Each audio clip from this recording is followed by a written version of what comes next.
तो नमस्कार दोस्तों, स्वागत है आपका एक नए व्लॉग में। इस वाले व्लॉग में एक्चुअली कुछ दिन पहले हमने गाड़ी को सर्विसिंग के लिए दिया था, तो उस पर ये व्लॉग होने वाला है। तो चलिए शुरू करते हैं आज के व्लॉग को।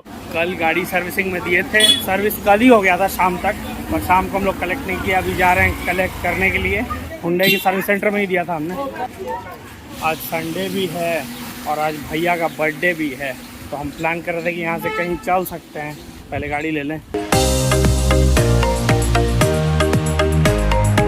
हम लोग बैठ के वेट कर रहे हैं अभी। इधर पाकिस्तान और इंग्लैंड का फाइनल मैच चल रहा है, अभी जस्ट शुरू हुआ, पहला ओवर ही है, अभी पहला ओवर ख़त्म हुआ।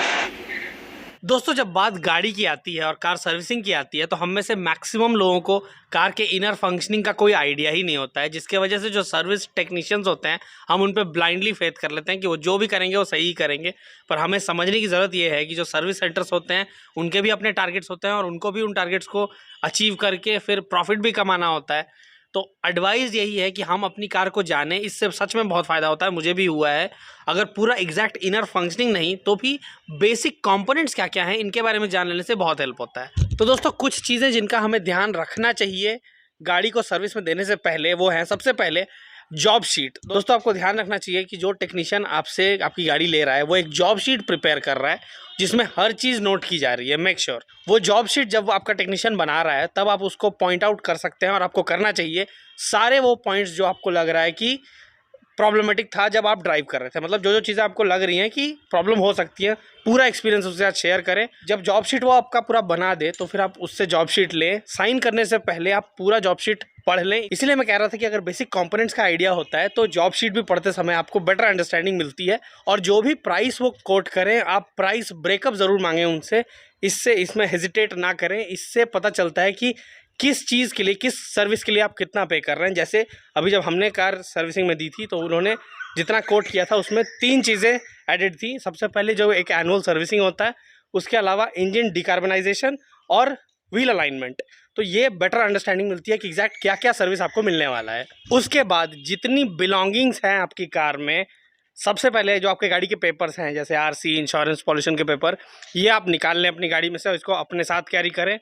कोई अगर डिटैचेबल एक्सेसरी है आपके गाड़ी में, जैसे बहुत कुछ होता है ना कि शैम्पू और वैक्यूम क्लीनर वगैरह, वो सब अगर डिक्की में है, बूट से निकाल के उसको निकाल के घर में रख दें, उसको सर्विस सेंटर तक लेके ही ना जाए। मैं तो यही एडवाइस करूंगा। और अगर ऐसा एक्सेसरी है जो कि डिटैच नहीं हो सकता है तो उसको मेंशन करवा दें जॉब शीट में, और अपने पास भी एक नोट रख लें, कुछ नहीं तो मोबाइल में ही लिख लें कि ये था, ताकि जब आपको सर्विस होकर गाड़ी मिलेगी तो फिर आप क्रॉस चेक कर पाएंगे वो सब चीज़ें इंटैक्ट है या नहीं। उसके बाद दोस्तों बात आती है फ्यूल और ओडोमीटर रीडिंग की। फ्यूल एडवाइस होता है कि 40% से ज़्यादा फ्यूल पे आप गाड़ी ना दें सर्विस सेंटर में, और मार्क भी कर लें कहीं कॉपी में या फ़ोन में कि कितना मीटर रीडिंग था जब आपने गाड़ी दी थी, तो फ्यूल का मीटर रीडिंग कितना था, जिससे बाद में आप क्रॉस वेरीफाई कर पाओगे कि उतना ही पे आपको गाड़ी मिली है या नहीं। और अगर कम है तो आप समझ जाओगे कि ये लोग थोड़ा ज़्यादा चलाए हैं, तो आप उनको कंप्लेन कर सकते हो इस बारे में। ओडोमीटर रीडिंग पे भी वही बात है दोस्तों, ओडोमीटर रीडिंग भी आप नोट कर लें कहीं पे, जॉब शीट में भी नोट करवा दें, जिससे कि अगेन आप क्रॉस चेक कर पाओगे कि बेमतलब की तो आपकी गाड़ी यूज़ नहीं हुई है आपके एब्सेंस में। फिर दोस्तों बात आती है टायर्स की। टायर को बहुत क्लोजली ऑब्जर्व करें। मैंने देखा है दोस्तों, सिर्फ सर्विसिंग के टाइम पे ही नहीं, अगर हम कार के टायर्स को रेगुलरली ऑब्जर्व करते हैं ना, तो ये एक बहुत हेल्दी प्रैक्टिस होता है, क्योंकि उससे बहुत कुछ समझ में आता है। जैसे एक टायर में पंचर है या नहीं, ये आप रेगुलरली अगर ऑब्जर्व करोगे तो आप देखोगे कि एक टायर थोड़ा अजीब बिहेव कर रहा होगा, मतलब कुछ जल्दी ही उससे हवा निकल जा रही होगी, तो समझ में आता है कि कुछ इशू है इसमें। तो टायर को ज़रूर क्लोजली ऑब्जर्व करें, खास करके गाड़ी को सर्विस में देने से पहले। और ऑब्जर्वेशन में क्या क्या आता है, आप टायर्स का ब्रांड ज़रूर देख लें कि किस ब्रांड का टायर लगा हुआ है आपकी गाड़ी में। एलॉयज़ कैसे हैं आपके, जो कवर है या एलॉय है वो किस तरह का है, किस डिज़ाइन का है। और स्पेयर टायर जो होता है पीछे की तरफ, स्टेपनी जिसको बोलते हैं, अगर हो पाए तो वहाँ पे कुछ मार्क भी कर दें स्पेयर टायर में, जिससे आप बाद में भी देख पाओगे कि हाँ आपका स्पेयर टायर ही है आपकी गाड़ी में। और अगर आप व्हील अलाइनमेंट भी करवा रहे हो तो मेक श्योर आप व्हील अलाइनमेंट रिपोर्ट मांगे उनसे सर्विसिंग के बाद। और दोस्तों ऐसा एडवाइस किया जाता है कि अगर आपके टायर्स में नाइट्रोजन गैस है तो आप इन्फॉर्म कर दें ये बात अपने सर्विस टेक्नीशियन को। दोस्तों, जो शुरुआत में हमने बात की थी जॉब शीट प्रिपेयर करते समय, आपको जो भी इश्यूज़ लग रहे हैं, जो आपने फील किए हैं, वो जब आप बता रहे हो, वो सब चीज़ें सर्विसिंग के बाद जब आपको गाड़ी मिलती है तो मेक श्योर कि वो सब चीज़ें ठीक हुई हों। आप एक टेस्ट ड्राइव ले सकते हो सर्विस एडवाइज़र को बगल में बैठा के, जिससे आप ये मेक श्योर कर पाओ कि जो चीज़ें आपने पॉइंट आउट की थी वो सारी चीज़ें ठीक हो गई हैं। कितनी भी छोटी दोस्तों आपको लग रही हो चीज़ें, पर जब गाड़ी चलती है ना रोड पे, तो एक मोमेंटम होता है कार का, छोटी छोटी चीज़ें ही बाद में जाके बड़ी प्रॉब्लम्स क्रिएट कर देती हैं। तो अगर कोई भी इशू आपको लगे और बाद में भी अगर वो दिखे तो उनसे पॉइंट आउट करो और उनको कहो कि इसको ठीक किया जाए, because you have paid for it, so yes that's your right. Problem शुरू हो जाए। अच्छा अच्छा अच्छा, अब उस साइड पे बैठिए, आपको दिखाना। गाड़ी स्टार्ट कीजिए एक बार। मैंने तो जब गाड़ी सर्विसिंग में दी तो वो जो सर्विस वाले भैया थे वो बता रहे थे कि इंजन में एक चूहा मर गया था, तो इसीलिए लास्ट में मतलब सर्विसिंग के बाद वो भैया मुझे एक स्प्रे रेकमेंड किए थे, मैं डाल दूंगा, मतलब बी रोल में डाल दूंगा। मैंने अमेज़ॉन से वो स्प्रे मंगाया। वो बता रहे थे कि स्प्रे करने के बाद आपको यूज़ कैसे करना है, और वो स्प्रे करने से आप बच सकते हो इस चीज़ से कि चूहा ना घुसे आपके इंजन में, क्योंकि नीचे खाली होता है ना बॉनेट के, तो कई बार चूहा वहाँ से घुस जाता है।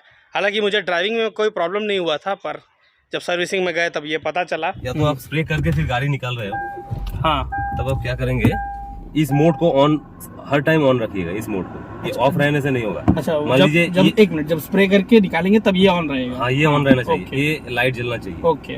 अगर ये ऑन रहेगा तो स्मेल बाहर से अंदर आ जाएगा। ओके। तो ये रिसर्कुलेशन मोड में रहना चाहिए, क्योंकि वो फ्लैप बंद हो जाएगा। हाँ। बाहर का कोई स्मेल अंदर नहीं है। ओके। और ये कितने देर पूरे जब तक ड्राइव उस दिन पूरा दिन यही ऑन रहेगा? ओके। बाकी ये सब बैटरी बदल? हाँ, बैटरी।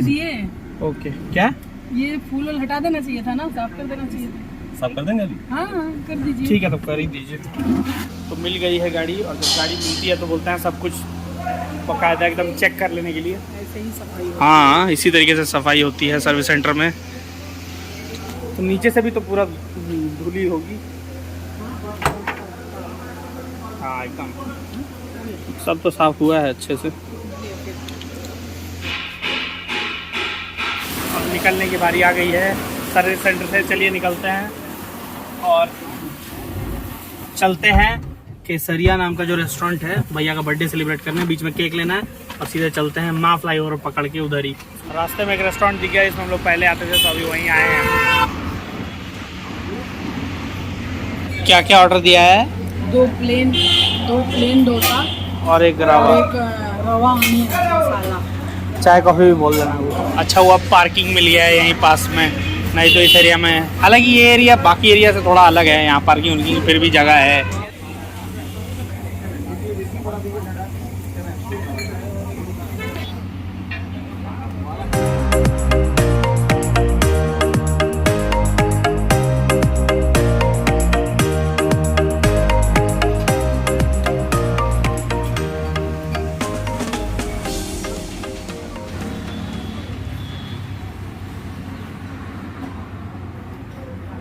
फाइनली मौका। South Indian food is incomplete without coffee, rather filter coffee, but ठीक है कॉफ़ी भी। दोस्तों घर वापस आ गए हैं, अभी केक काटते हैं।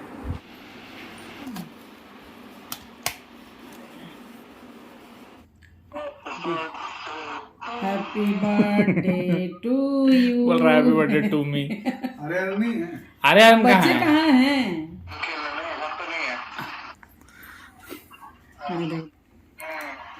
चलो अच्छा ही ऊपर कैरामल है।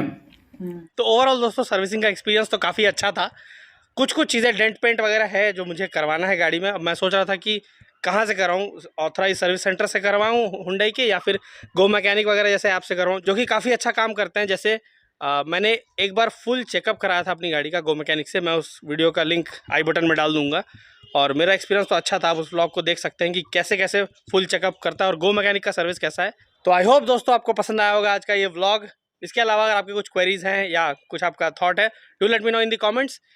चैनल को जरूर सब्सक्राइब कर लें और इस तरह के व्लॉग्स के लिए, और आप मुझे इंस्टाग्राम फेसबुक पे भी फॉलो कर सकते हैं, लिंक आपको डिस्क्रिप्शन पे मिल जाएगा। मैं मिलता हूं दोस्तों आपसे अगले वीडियो में। Thank you so much for watching.